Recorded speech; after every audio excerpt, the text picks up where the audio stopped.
In the autumn of 1923, when the leaves turned the color of dried blood and the wind carried whispers of winter's approach, the small farming community of Millbrook Valley discovered that evil could wear the face of kindness, and that the most dangerous monsters were those who smiled while they destroyed lives. The story begins not with screams or violence, but with the gentle hands of a woman who tended flowers with the same methodical care that she would later use to tend to the suffering of children, prolonging their agony with scientific precision that would have impressed the most dedicated scholars of human anatomy. Margaret Whitmore had lived in the valley for 37 years, arriving as a young bride with dreams of raising a family in the peaceful countryside where her husband Thomas had inherited a modest farm from his deceased parents. She was known throughout the community as a woman of exceptional kindness, always the first to arrive when illness struck a family, always ready with herbal remedies and gentle words of comfort that seemed to ease even the deepest sorrows. Her garden was legendary among the local women, a carefully cultivated paradise where roses bloomed longer than they should have, where medicinal herbs grew with unusual vigor, and where she spent countless hours in what appeared to be peaceful meditation among the flowers that she loved more than anything else in the world. Except, perhaps, the children who often came to admire her botanical masterpieces. The children of Millbrook Valley were drawn to Margaret's garden like moths to flame, enchanted by her stories of how each plant had its own personality and purpose, how the lavender whispered secrets to the morning dew, and how the roses remembered every kind word spoken in their presence. She would kneel beside them in the rich, dark soil that seemed unusually fertile compared to the struggling dirt that other farmers fought to cultivate, her weathered hands gently guiding small fingers as she taught them to identify different species and understand the delicate balance of nature that she claimed to have mastered through years of patient study and intuitive connection with the earth itself. Margaret's husband Thomas was a quiet man who spent most of his time in the fields or the barn, grateful for his wife's reputation as a healer because it brought them a steady stream of visitors bearing gifts of food, fabric, and small amounts of money in exchange for her remedies and wisdom. He never questioned why she spent so many hours alone in her garden, why she often worked by lamplight long after darkness fell, or why certain areas of their property were strictly off-limits to him and everyone else, marked by subtle arrangements of stones and plants that she claimed were part of her spiritual practice inherited from her grandmother, who had been known as a wise woman in the old country. The first sign that something was deeply wrong came in the late summer of 1923, when 6-year-old Emma Patterson disappeared while playing near the creek that ran along the edge of the Whitmore property. Emma was a bright, curious child who loved to collect smooth stones and watch the minnows dart between the shadows of overhanging willow branches. And her disappearance sent shockwaves through the tight-knit community where children had always been allowed to roam freely without fear of harm, from anything more dangerous than the occasional angry bull or aggressive rooster. The search for Emma lasted 3 weeks, with every able-bodied man in the valley combing through the woods, dragging the deeper pools of the creek, and following every possible trail that might lead to answers about what had happened to the little girl who had simply vanished as if the earth itself had swallowed her whole. Margaret was particularly distraught about Emma's disappearance, organizing the women to prepare food for the searchers, offering her herbal teas to calm frayed nerves, and spending long hours in her garden in what everyone assumed was prayer for the child's safe return. Thomas noticed that his wife seemed to be working even more intensively in her garden during the weeks following Emma's disappearance, often finding her there before dawn with dirt under her fingernails and a strange, distant expression in her eyes that he had never seen before. When he asked what she was doing, she would smile that gentle smile that had first attracted him to her, and explain that she was planting a memorial garden for Emma, creating a special section where the child's favorite flowers would bloom in her memory, and where her spirit could find peace among the beauty that she had loved so much in life. The memorial garden that Margaret created was indeed beautiful, featuring delicate white roses that seemed to glow in the moonlight. Surrounded by herbs that released their fragrance most strongly at twilight when the missing child's family would come to sit quietly among the plants and remember their daughter's laughter. The soil in this section of the garden was particularly rich and dark, and the plants grew with an almost supernatural vigor that amazed everyone who saw them, leading many to comment on Margaret's remarkable gift for gardening and her obvious deep connection to the natural world that allowed her to create such beauty even in the midst of tragedy. 2 months after Emma's disappearance, when the community was just beginning to accept that she might never be found, 8-year-old Timothy Foster vanished while walking home from school along the familiar path that led past the Whitmore farm. Timothy was known for his reliability and his strong sense of responsibility, always arriving home exactly when his mother expected him, never straying from the designated route or stopping to play without permission, which made his disappearance even more disturbing than Emma's had been because there seemed to be no explanation for how such a careful, obedient child could simply cease to exist. The second search was more frantic than the first, with men carrying rifles and lanterns venturing deeper into the wilderness than they had ever gone before, convinced that some wild animal or dangerous drifter must be responsible for taking their children. Margaret again threw herself into supporting the search effort, but Thomas began to notice subtle changes in his wife's behavior that troubled him in ways he couldn't quite articulate, like the way she hummed softly to herself while working in her garden, or how she seemed to know exactly where to dig when adding new plants to the memorial section that was rapidly expanding to accommodate tributes to both missing children. The night after Timothy's disappearance, Thomas lay awake listening to the sounds of his wife moving around their house long after she should have been asleep, hearing her footsteps on the stairs and the soft creak of the back door that led to her garden. When he looked out the window, he could see the faint glow of her lantern bobbing among the plants, and he wondered what kind of gardening required such urgent attention in the middle of the night. But something deep in his mind warned him not to investigate too closely, not to ask questions that might have answers he wasn't prepared to hear. Margaret's reputation as a healer continued to grow throughout the autumn, as more families sought her help for ailments ranging from persistent coughs to mysterious rashes that refused to respond to conventional treatments. She seemed to have an intuitive understanding of human anatomy that impressed even the traveling doctor who visited the valley twice each year, and her remedies were remarkably effective at treating conditions that had previously been considered incurable or chronic, leading many to whisper that she possessed supernatural abilities inherited from generations of wise women in her family line. The children who visited Margaret's garden during this period would later describe feeling strangely drowsy after drinking the herbal teas she prepared for them, and having vivid dreams filled with images of underground chambers lined with smooth stones where beautiful flowers grew in perfect rows despite the absence of sunlight.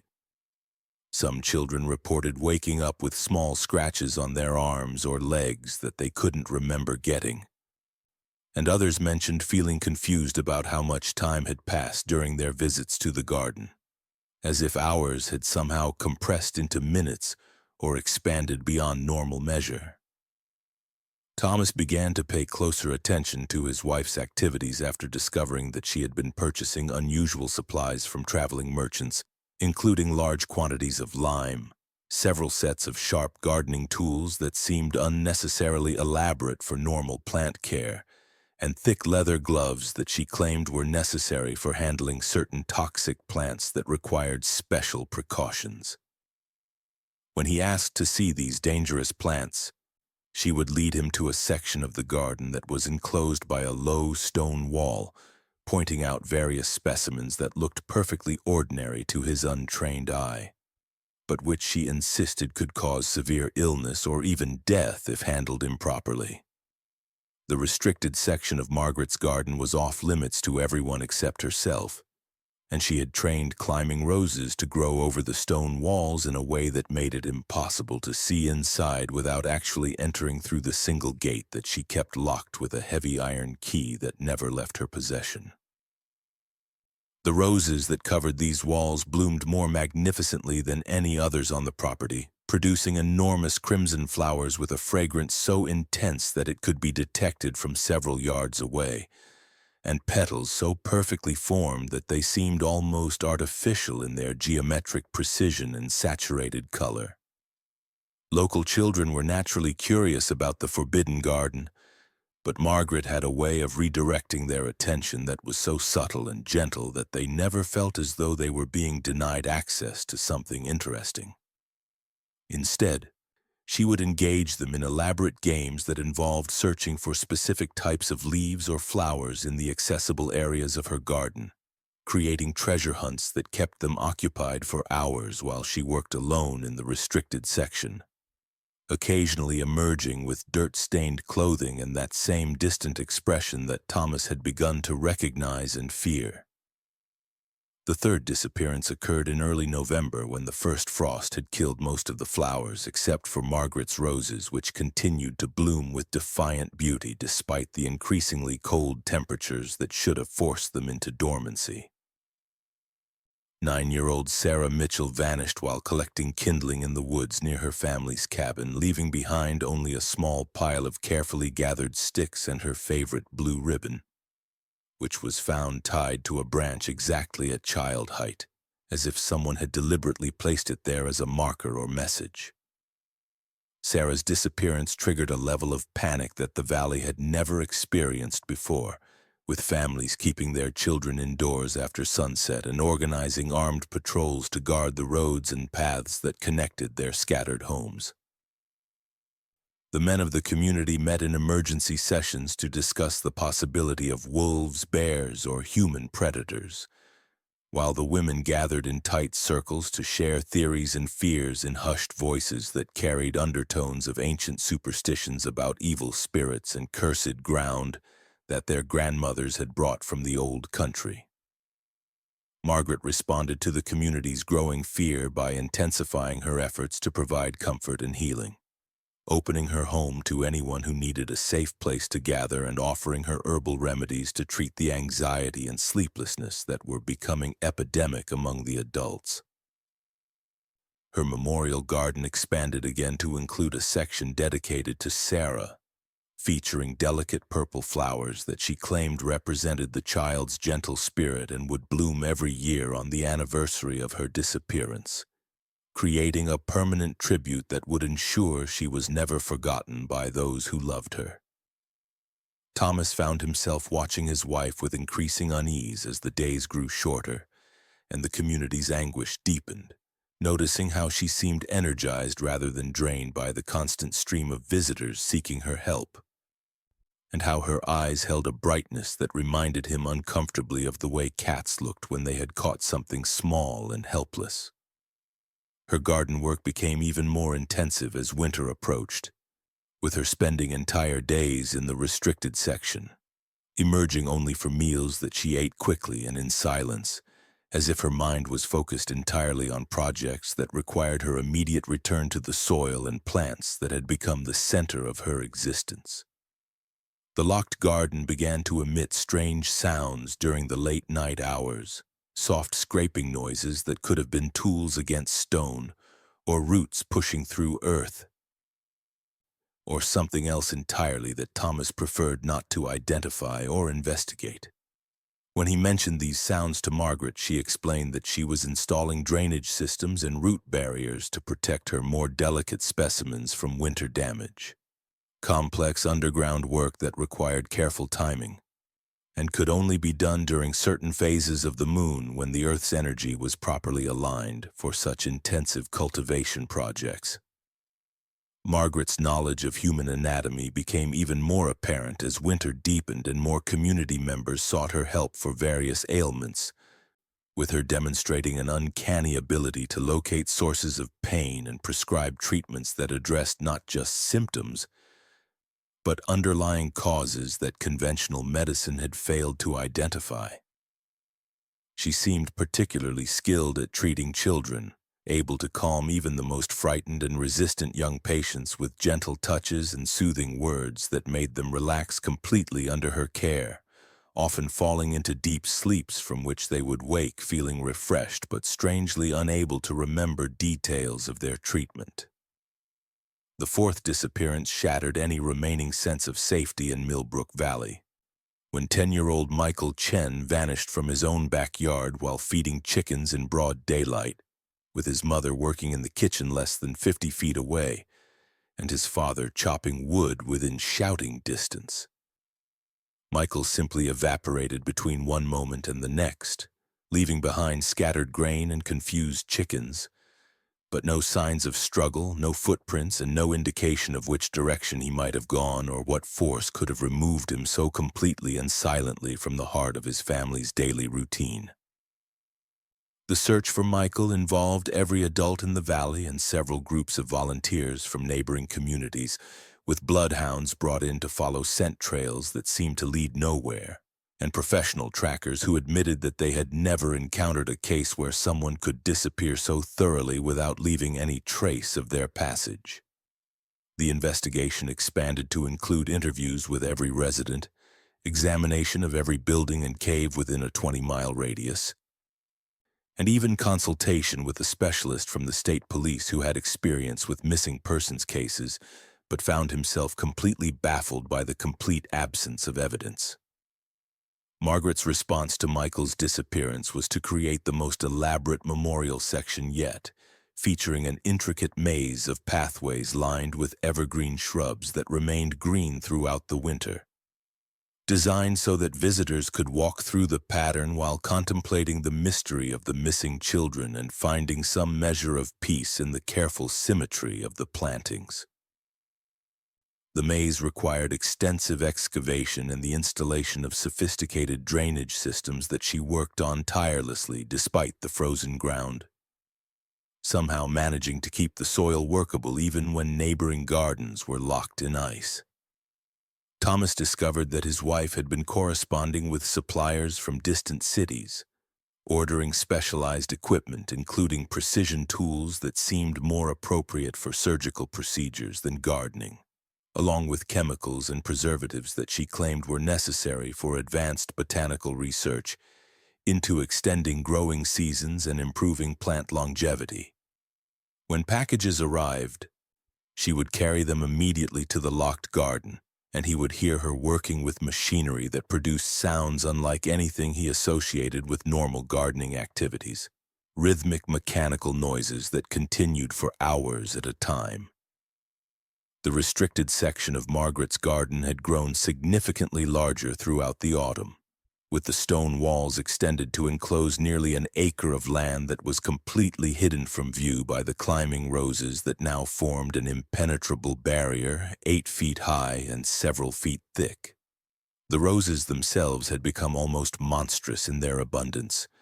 producing blooms even in the depths of winter when such flowering should have been impossible, filling the air around the walls with a cloying sweetness that seemed to intensify during the night hours when Margaret did her most intensive work. Children in the community began experiencing shared nightmares about underground gardens where flowers grew in patterns that hurt their eyes to look at, and where they could hear voices calling their names from somewhere beneath the earth but could never locate the sources of the sounds, no matter how desperately they searched. These dreams were so vivid and consistent across multiple children who had no contact with each other that several families began to wonder if there might be some supernatural element to the disappearances that rational investigation was failing to address. Margaret's healing practice evolved in ways that few in the community could ever have imagined. What had begun as a modest enterprise, tinctures brewed on her stove, poultices pressed from herbs gathered at dawn, slowly grew into something much larger, more elaborate, and far more secretive. Beneath her home, hidden from the eyes of her neighbors, she built a chamber that was unlike any other space in the valley. It had once been nothing more than a root cellar,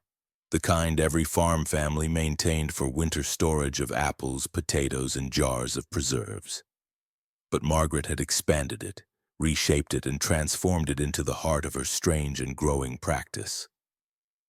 The cellar walls were reinforced with carefully fitted stone, their surfaces cool to the touch even in summer. She installed elaborate ventilation shafts, narrow iron chimneys that wound upward and released faint vapors into the garden air.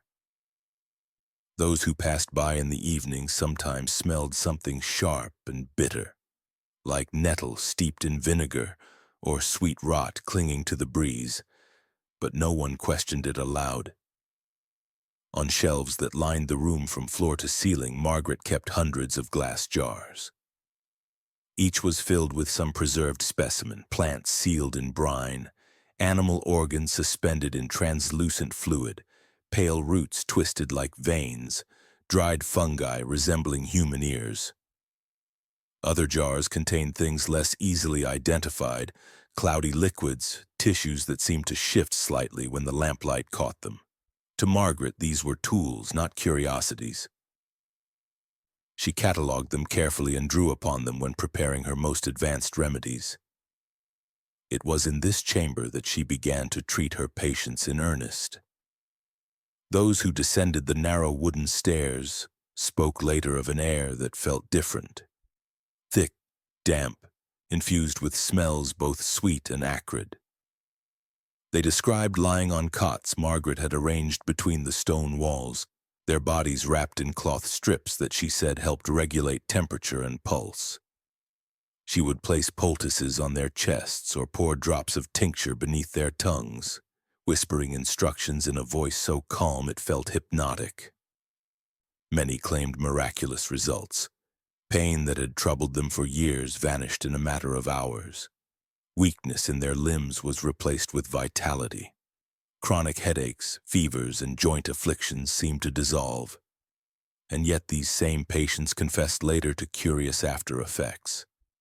Days or weeks after their cures, they realized that whole stretches of memory had gone missing.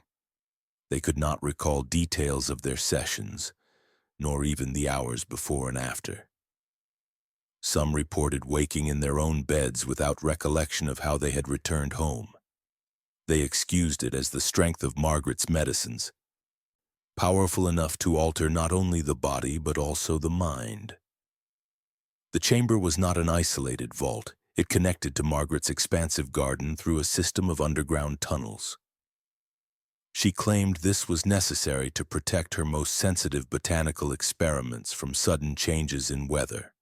to move materials back and forth without exposure to air that might corrupt their delicate chemical balances. In theory, the explanation seemed reasonable. Margaret had always been meticulous about temperature and humidity. But those who knew her well, especially Thomas, suspected the tunnels served other purposes. Thomas himself was never allowed to see them. Margaret forbade it outright, smiling when she said, "Some work must remain hidden if it is to survive." Yet during her long nights of labor, Thomas often heard her moving beneath the house, her steps echoing faintly through the stone. The patterns of her footfalls suggested a network far more elaborate than the simple passage she described. He sometimes heard what sounded like doors opening and closing deep underground, or the hollow thud of wooden crates being shifted across unseen floors. As the year turned harsh and winter pressed upon the valley, the community's desperation grew. Children had gone missing in recent months, and the town was fraying under the strain of fear and grief. It was during this season that Margaret expanded her practice beyond medicine of the body to medicine of the heart. She began offering what she called counseling sessions for the parents of the lost, inviting them to her underground chamber. There she gave them carefully measured drafts that induced a sense of warmth and calm. The grieving men and women described the experience as being wrapped in heavy cloth, their sorrows numbed, their thoughts slowed until they no longer throbbed with pain. In these states of suspension, they spoke of visions, fields of endless light, the voices of their children heard faintly from beyond. Whether these were dreams induced by Margaret's concoctions or something else entirely, the parents could not say. But when they left her chamber, they carried themselves differently. Their eyes were no longer raw from tears. Their hands, once trembling, were steady. The relief did not last forever, but for days at a time they felt lighter, able to endure the absence of their children. Word of these sessions spread quickly. In a community gasping for hope, Margaret's services became indispensable. Families lined at her door,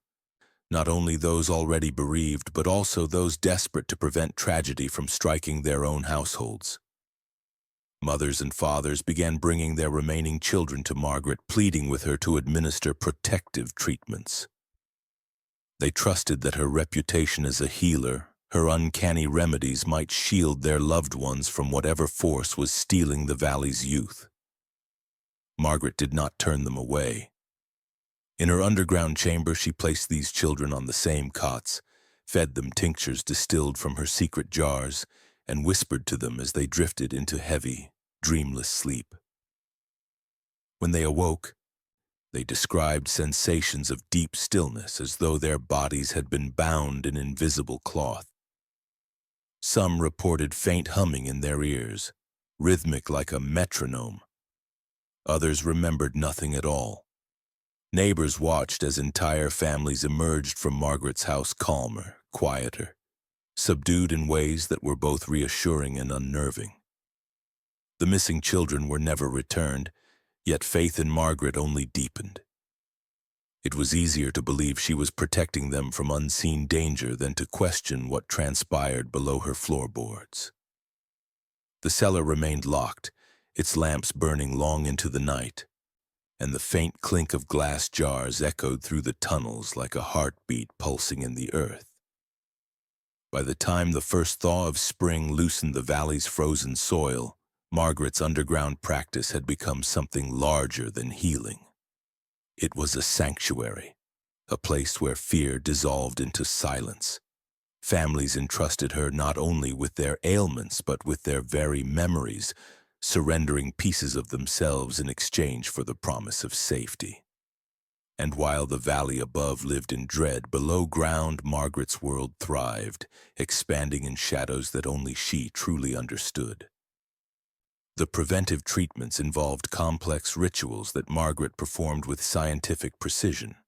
measuring exact dosages of various herbal preparations while burning specific combinations of dried plants that produced smoke with unusual colors and fragrances that seemed to alter perception and induce compliance in even the most resistant subjects. Children who underwent these treatments would emerge appearing calm and confident, claiming to feel protected by invisible barriers that would prevent anything bad from happening to them, but also displaying subtle changes in behavior that concerned some parents even as they felt grateful for their children's apparent immunity to fear. Thomas began documenting his wife's activities in a private journal, recording the dates and times of her mysterious night work, the arrivals of unusual packages, and the comings and goings of visitors who seemed to stay much longer than would be normal for simple medical consultations. His observations revealed patterns that suggested Margaret was operating according to some kind of schedule or system that went far beyond random healing activities, with certain types of work occurring only during specific lunar phases and particular combinations of weather conditions that she seemed able to predict with supernatural accuracy. The journal entries also recorded Thomas's growing certainty that his wife was not the woman he had married, but rather something wearing her appearance while pursuing goals that had nothing to do with healing or helping others. Despite the obvious benefits that community members derived from her treatments, he began to suspect that the Margaret he had known was either dead or imprisoned somewhere while this creature used her identity to gain access to the trust and children of Millbrook Valley, though he had no idea what such a creature might ultimately want or how it might be stopped. The fifth disappearance occurred during the deepest part of winter when snow had isolated the valley from outside contact and the community was entirely dependent on its own resources for survival until spring thaws reopened the roads. 11-year-old Rebecca Walsh vanished from her bedroom during a blizzard that should have made travel impossible. With her parents sleeping in the next room and her window found standing open to reveal footprints in the snow that led directly toward the Whitmore farm,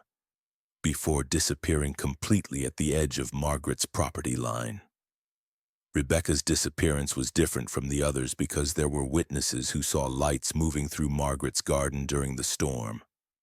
and several people reported hearing sounds that might have been human voices carried on the wind, though the words were impossible to understand through the howling of the blizzard. The discovery of Rebecca's nightgown hanging from one of the roses on Margaret's garden wall the next morning created the first direct evidence linking the disappearances to the Whitmore property.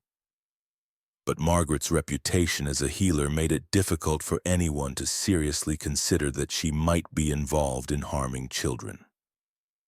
Margaret's explanation for finding Rebecca's clothing was that the child must have wandered onto her property in a state of confusion caused by sleepwalking or fever, and that she had searched through the night trying to find and help her, ultimately discovering only the torn nightgown caught on thorns where the frightened girl had apparently climbed over the wall into the restricted garden. She claimed to have spent hours searching the locked section for any trace of Rebecca, but found only disturbed earth and broken plants that suggested the child had thrashed around in panic before somehow escaping through an area where the stone wall had partially collapsed. The partial collapse of the garden wall revealed glimpses of what lay within the restricted section,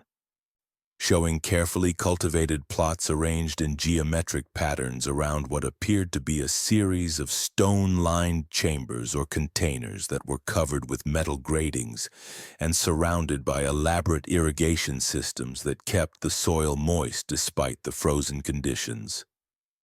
Margaret quickly organized volunteers to help repair the wall, directing their efforts with obvious urgency while explaining that exposure to winter weather would destroy years of careful botanical research that could never be replicated or replaced. Thomas used the confusion of the wall repair to get his first close look at the locked garden, discovering that the underground chambers were much deeper than they appeared from surface level, with ladder systems that descended into darkness and ventilation shafts that connected to the tunnel network beneath the house. The soil throughout the area was unnaturally dark and rich, with a consistency that reminded him uncomfortably of composted organic matter,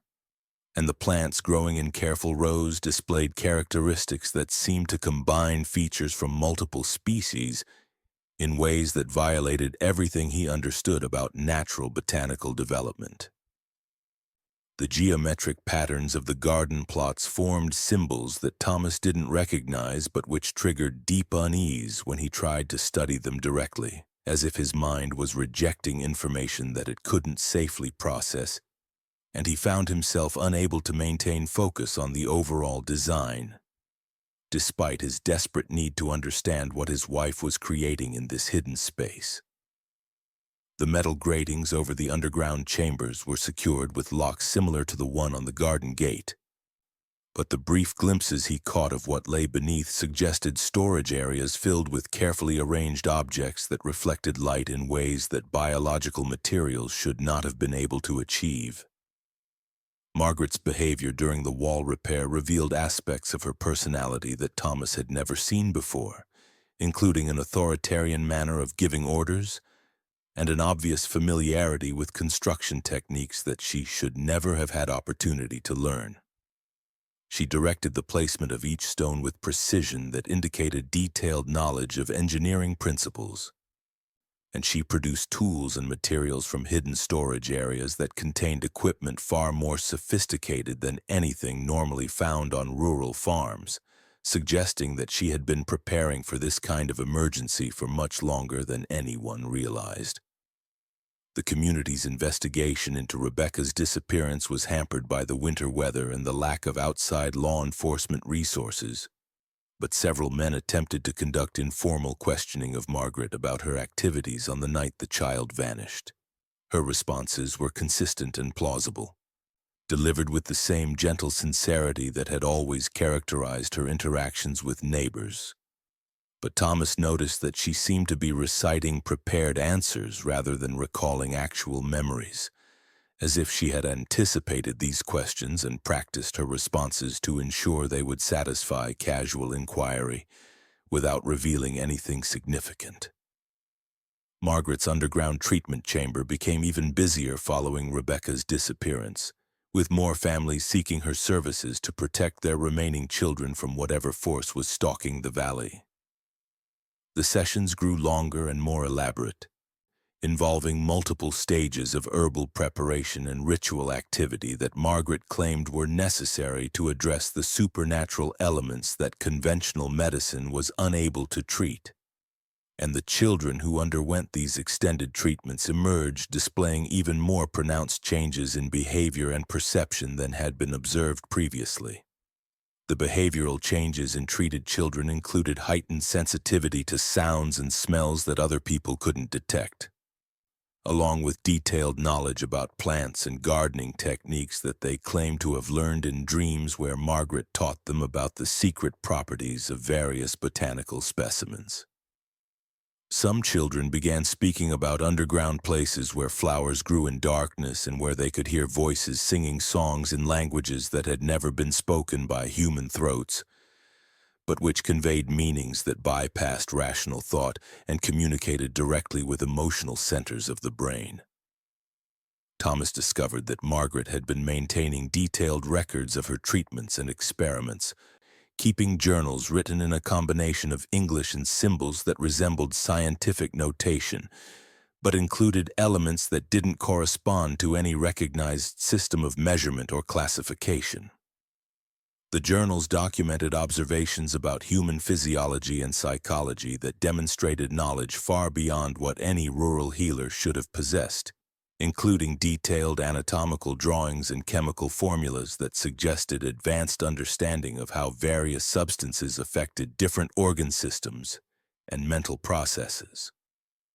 The journal entries also contained references to time periods and events that predated Margaret's arrival in the valley, written in her handwriting but describing experiences and knowledge that she couldn't possibly have acquired during her known lifetime. Some entries discussed botanical experiments conducted over decades or centuries, with notes about generational improvements and evolutionary modifications that implied a continuity of research spanning far longer than any individual human lifespan could accommodate, suggesting either that Margaret was much older than she appeared or that she was continuing work begun by predecessors who had passed their knowledge to her through some form of direct transfer. The sixth and final disappearance that winter occurred during the February thaw, when warmer weather temporarily melted the snow and allowed easier movement throughout the valley. 7-year-old David Morrison vanished while playing in his family's yard during an afternoon when his parents were working nearby and several neighbors were visible in their own yards, making it impossible for anyone to approach or leave the area without being seen by multiple witnesses. Yet somehow the child simply ceased to exist without anyone noticing the exact moment of his disappearance. David's case was different because his family had refused Margaret's offers of preventive treatment, with his parents expressing private concerns about the changes they had observed in other children who had undergone her protective rituals. Their resistance to her help had created subtle tensions within the community, as other families worried that unprotected children might be more vulnerable to whatever force was taking their neighbors. And David's disappearance seemed to confirm these fears while validating Margaret's claims about the necessity of her interventions for ensuring child safety. The search for David led to the discovery of an extensive tunnel network beneath the valley,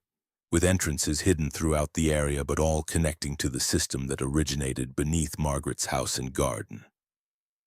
The tunnels were lined with the same smooth stones found in her restricted garden area,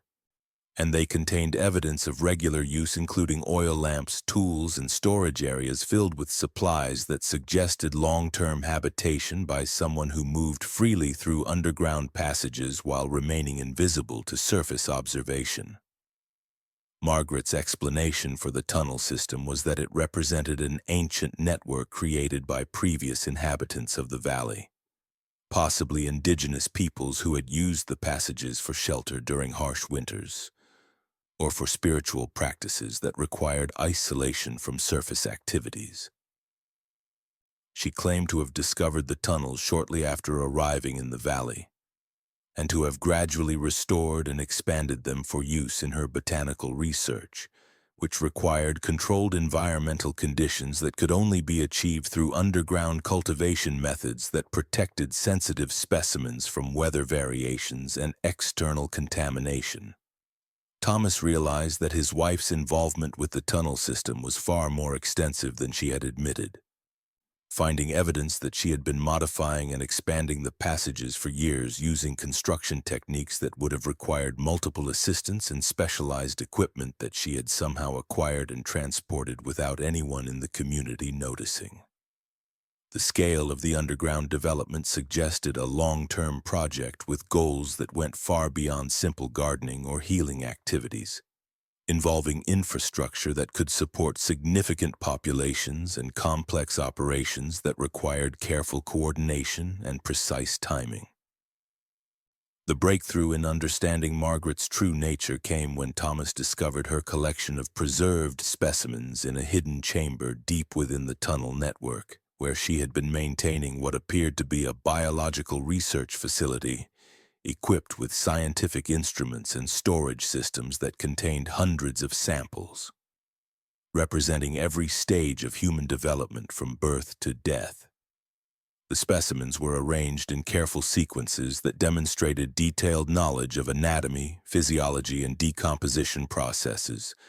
along with experimental modifications that explored the boundaries between life and death with methodical precision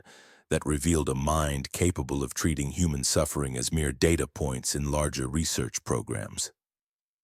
The specimen collection included materials that could only have come from the missing children, preserved with techniques that maintained cellular integrity while allowing for detailed study of how various treatments and procedures affected different organ systems and developmental stages.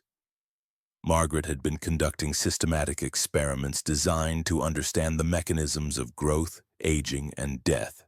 using the children of Millbrook Valley as unwilling test subjects while maintaining her reputation as a healer by providing beneficial treatments to those she hadn't selected for her research programs. Thomas found journals documenting Margaret's true identity as something that had been studying human development for centuries, moving from community to community while assuming different identities and conducting research that required access to subjects across multiple generations and geographical locations. The entity that appeared to be his wife had arrived in Millbrook Valley specifically because of its isolation and the trust that rural communities placed in traditional healers, creating ideal conditions for long-term research into human biology and psychology, without interference from outside authorities or scientific institutions. The journals revealed that Margaret's research was focused on understanding the mechanisms that allowed consciousness to survive bodily death, with particular interest in how psychological trauma and physical pain affected the transition between life and death states. Her experiments involved prolonging the dying process while maintaining consciousness, using combinations of herbal preparations and surgical techniques to explore the boundaries of human endurance and the conditions under which awareness could be preserved even as biological functions ceased to operate normally. The missing children had been subjected to increasingly sophisticated experimental procedures as Margaret refined her techniques and expanded her understanding of human physiology, with each disappearance representing advancement in her research program that built upon knowledge gained from previous subjects. The underground facility contained detailed documentation of each experiment, including observations about how different personalities and psychological profiles responded to various treatments, and notes about which approaches were most effective at achieving the research goals that drove her centuries-long investigation. Margaret's ultimate goal was to develop methods for transferring consciousness between bodies, allowing her to continue her research indefinitely by moving from one physical form to another while maintaining the accumulated knowledge and experience that made her experiments increasingly sophisticated over time. The children of Millbrook Valley represented test subjects for perfecting these transfer techniques, with their young, healthy bodies providing ideal conditions for exploring how consciousness could be extracted, preserved, and relocated according to the needs of the research program that justified any amount of suffering in service of advancing scientific understanding. The discovery of Margaret's true nature coincided with spring's arrival in the valley, when melting snow revealed additional evidence of her activities, including burial sites throughout the area where failed experiments had been disposed of after yielding whatever information they could provide about the research questions that drove her work. Thomas realized that his wife had been systematically harvesting the children of their community for years, using her reputation as a healer to gain access to subjects while avoiding suspicion through carefully maintained appearances of grief and concern that masked her clinical interest in their suffering. The confrontation between Thomas and the entity that had replaced his wife took place in the underground facility where Margaret's true nature was finally revealed through her complete lack of human emotion when describing her experiments and their results. She explained her research goals with scientific detachment that made clear her view of human beings as experimental materials rather than individuals deserving of compassion or respect. And she demonstrated her inhuman nature through casual descriptions of procedures that would have been impossible for anyone with normal human psychology to conceive or execute. Thomas discovered that the real Margaret had died shortly after their arrival in the valley, with her body serving as host for the entity that had assumed her identity while gradually modifying her physical form to better serve the requirements of long-term research that demanded perfect integration into human communities. The creature had maintained Margaret's memories and personality traits as necessary tools for maintaining her cover, but had never possessed the emotional connections or moral constraints that would have prevented her from treating other human beings as expendable resources in service of scientific advancement. The entity's explanation of its origins revealed a species that had been studying human development since the earliest stages of civilization, with individual members assuming human identities for centuries at a time, while contributing to collective research projects that spanned millennia and involved thousands of human subjects across multiple continents and historical periods. Margaret's work in Millbrook Valley represented one small component of a vast scientific endeavor that treated human civilization itself as a laboratory for exploring questions about consciousness, mortality, and the potential for transcending biological limitations through technological manipulation of life processes. Thomas learned that the missing children were still alive in the underground facility, maintained in various states of consciousness while serving as ongoing experimental subjects for research that explored the boundaries between life and death with methodical precision that had already yielded significant insights into the nature of human awareness and its potential for existing independently of biological support systems. The children had been modified through surgical and chemical procedures that allowed them to survive conditions that would normally be fatal, creating living laboratories for studying how consciousness responded to extreme physical and psychological trauma. The rescue of the surviving children required Thomas to navigate the extensive tunnel network while avoiding detection by Margaret, who had become aware of his discovery and was preparing to eliminate him as a threat to her research program that represented decades of careful work that could not be easily replicated in another location. The underground facility contained security measures and defensive systems that demonstrated the entity's advanced technological capabilities, including automated devices that monitored movement throughout the tunnel network and could deploy various countermeasures against intruders who threatened to interfere with ongoing experiments. Thomas found the children in a chamber deep within the facility where they were being maintained in individual enclosures that provided life support while allowing Margaret to conduct her experiments without interruption from normal biological processes that might interfere with her research objectives. The children were conscious but unable to move or speak normally due to the modifications that had been made to their nervous systems, though they could communicate through eye movements and facial expressions that conveyed their awareness of their situation and their desperate desire for rescue from the nightmare that their lives had become.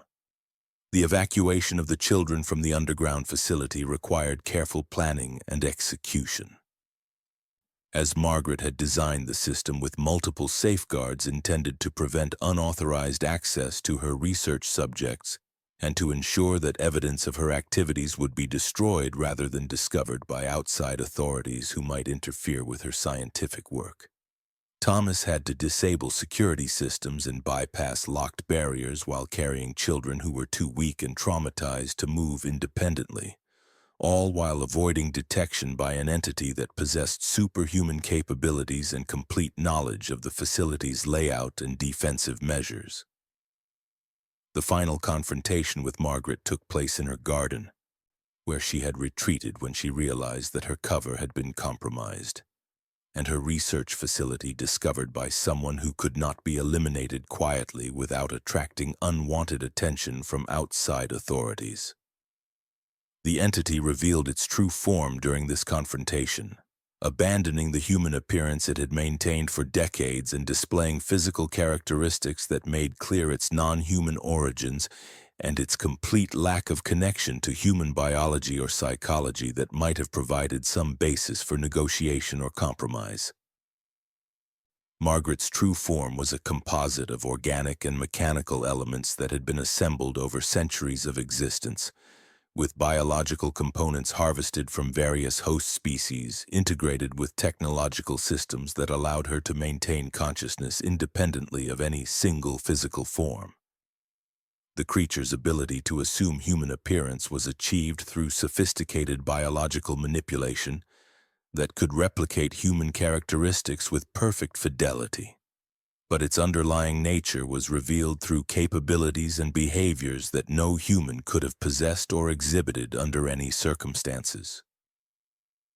The destruction of Margaret and her research facility required Thomas to sacrifice his own safety to ensure that the entity could not escape to continue her work in another location, using knowledge gained from exploring the underground facility to trigger systems that would collapse the entire tunnel network and destroy decades of research data, along with the creature that had created it. The explosion that eliminated Margaret also sealed the underground chambers permanently, preventing any possibility that her research could be recovered or continued by others who might discover the remains of her facility in future years. The surviving children were rescued and eventually recovered from their physical injuries, though the psychological trauma of their experiences left permanent effects that influenced the rest of their lives in ways that could never be completely healed or forgotten. The community of Millbrook Valley was forever changed by the revelation of what had been living among them for so many years, masquerading as a helpful neighbor while conducting experiments that treated their children as laboratory animals in service of research goals that had nothing to do with human welfare or scientific advancement that might benefit anyone other than the creatures conducting the studies. The official investigation into the disappearances concluded that Margaret Whitmore had been a deeply disturbed individual who had kidnapped and murdered several children before taking her own life when her crimes were discovered. An explanation that satisfied outside authorities while concealing the true nature of what had occurred in the valley and protecting the community from questions that they could never have answered without revealing details that no one would have believed.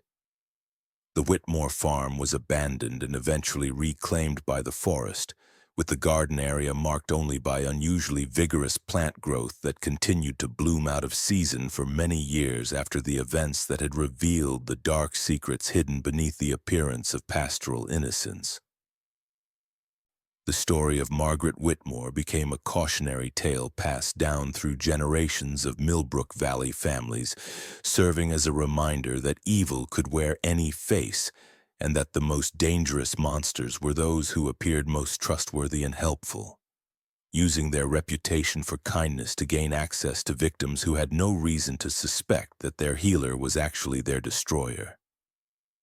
The children who survived Margaret's experiments carried physical and psychological scars that served as permanent reminders of how completely appearances could deceive, and how methodical evil could disguise itself as compassionate service while pursuing goals that treated human suffering as nothing more than data points in research programs that justified any amount of cruelty in service of advancing knowledge that served only the creatures conducting the studies. The memorial garden that Margaret had created for her victims was eventually discovered to be built directly over the remains of dozens of children from previous communities where she had operated under different identities, with each location representing decades of research that had contributed to the collective knowledge of her species about human biology and psychology.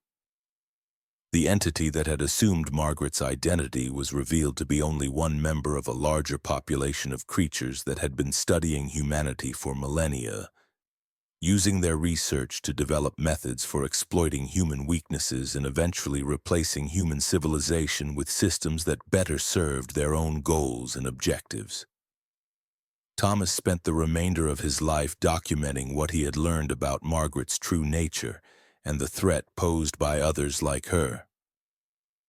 creating detailed records that future generations could use to identify and defend against creatures that used human appearance to conceal inhuman intentions and capabilities.